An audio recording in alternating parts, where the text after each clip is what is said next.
is different, but we'd expect that coming here, and we're understanding of that. It does take some getting used to.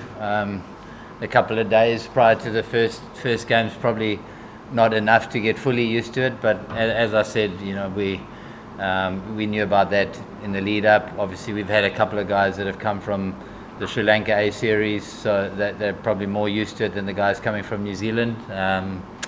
But yeah, I mean, it's beautiful to be out in the hot sunshine, isn't it? I've obviously looked at it from the rope.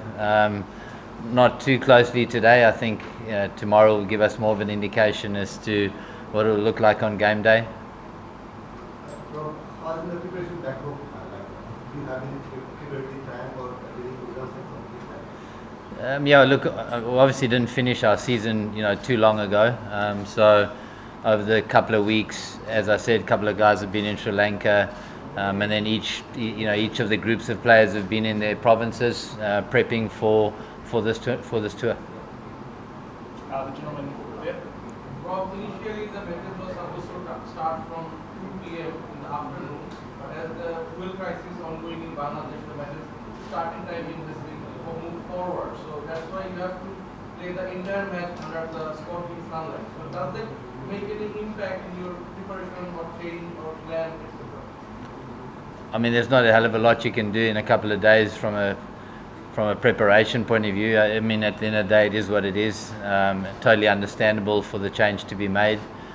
We just have to adapt to the conditions, be ready to deal with the heat. It is just one of the challenges. The other big challenge is the opposition. So yeah, we got a number of things that we have to consider in the game, and the heat's just one of them.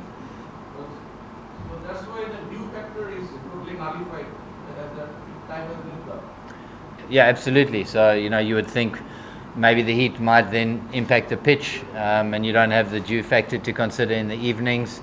Potentially makes it a fairer contest between bat and ball because the dew's not a consideration.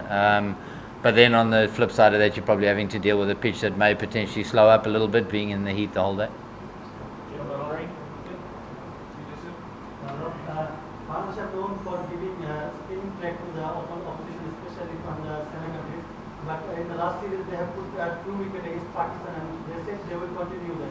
If they continue that, do you think that can give more challenge to the Bangladesh team from inside? I think the Bangladesh side have got some wonderful seam bowlers, right? So I don't think that they necessarily need to make swinging decks anymore. I think they've covered in all bases. So, but I think it's good that that the curator has said that, and that the plan is to do that. Does that bring us more into the game potentially? But international cricket is played so much these days in different conditions, so you kind of have to be ready for everything. We saw the series against West Indies here looked totally different, didn't it, from a spin versus seam point of view. So, ultimately we've got ourselves ready for both. Whatever we get presented with, we've got to be good enough. Majority of the team players are busy playing in the IPL. The team we won was here before for the A-team series against New Zealand Bangladesh. Do you feel the players we got could be the tricky, the playing here before, and Jaden Lennox could be a trump card for you? Look, there were a number of guys in the squad that were here in the New Zealand A series. The game that was played here was obviously a 4-day game. So, but it's good that they've been in these conditions before. That series was in May, so similar type of time of year. And so, look, any of experience coming to Bangladesh is handy, and it puts you in good stead moving forward. Look, Jaden Lennox bowled incredibly well against India on very flat surfaces, so maybe he gets a bit more assistance here, maybe he doesn't, but he's a smart and crafty operator, so hopefully he does well. Given that a lot of the majority of the regular players in the franchise team, what are you looking to achieve with the guys you have here? Look, obviously it's always a plus for us to expose, if we wanted to call them our next in line cricketers, to quality opposition. I think this Bangladesh side's a quality team. They've shown that in just recently beating Pakistan. So being able to expose our sort of lesser experienced players to quality opposition in foreign conditions is a massive positive for us. You can't buy experience, you have to actually get out into the cauldron and actually play. And so we have that opportunity with this group to put them in those conditions against good opposition, see how their games stack up. And most importantly, we just keep learning. Our main driver is to keep learning and getting better as cricketers and as a unit, and so we'll continue to do that. Coach, New Zealand international ODI series against Sri Lanka in Sri Lanka. In this part of the world, you probably would send most of the squad members to get along with the condition.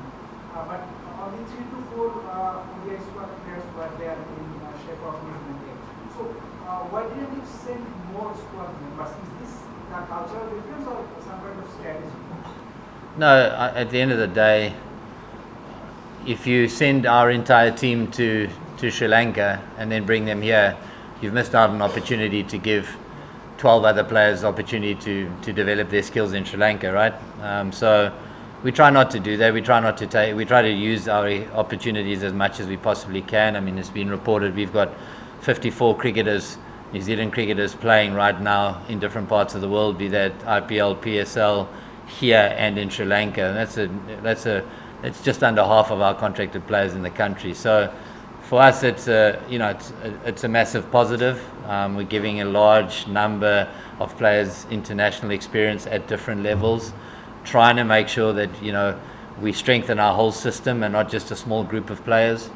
And we understand that the international world of cricket is challenging because a lot of players are getting pulled in different directions, and ultimately we have to take care of that and make sure we're ready.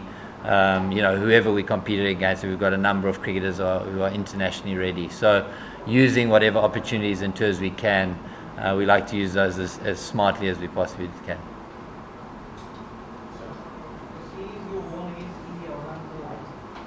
In the middle overs, your spinners really attacked the Indian batsmen and restricted them into 250 or 280. Do you feel the middle overs, your spinners also could restrict Bangladesh batsmen? I mean, look, our main thing is to be able to respond to conditions. We try not to decide beforehand what the game's going to look like, because cricket changes all the time and it changes in the game. If there's an opportunity for us to use our spinners to impact the middle phase of the game, we'll do that, But in the same breath, we've got some nice fast bowlers who could potentially do just the same. So, whatever the conditions tell us, we'll respond to that, be as adaptable as we possibly can, and hopefully that's the winning and losing of the game. Mahindra played very well against Pakistan and also in PSL. What's your personal opinion and study about him? Wonderful fast bowler as a starting point. So, and I think that also lends, the conditions to actually trying to help the conditions suit him, and bring a fast bowler into the game in Bangladesh, which is brilliant.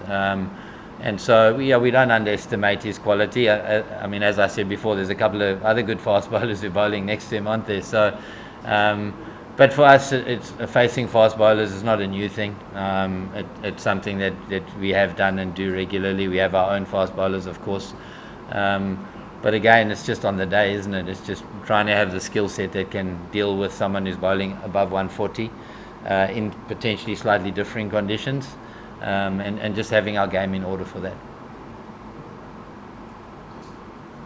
Just go on from me, Rob. Just on Willow Hawke's turn, what can you say about him as a player of this series, his role, but looking further afield, with obviously his career coming up, but can you tell me anything about Willow Hawke as a player? Look, I think first and foremost, it's just great to have Will O'Rourke back on the field. He's had a long time out through injury and rehabbing from injury, and we know what his qualities are. A tall, fast bowler. It's his first sort of competitive cricket since his injury, so I think we're all excited, probably him mostly, to be running out and representing his country again after a long layoff. And these games are just a part of the bigger picture of bringing Will O'Rourke back into international cricket.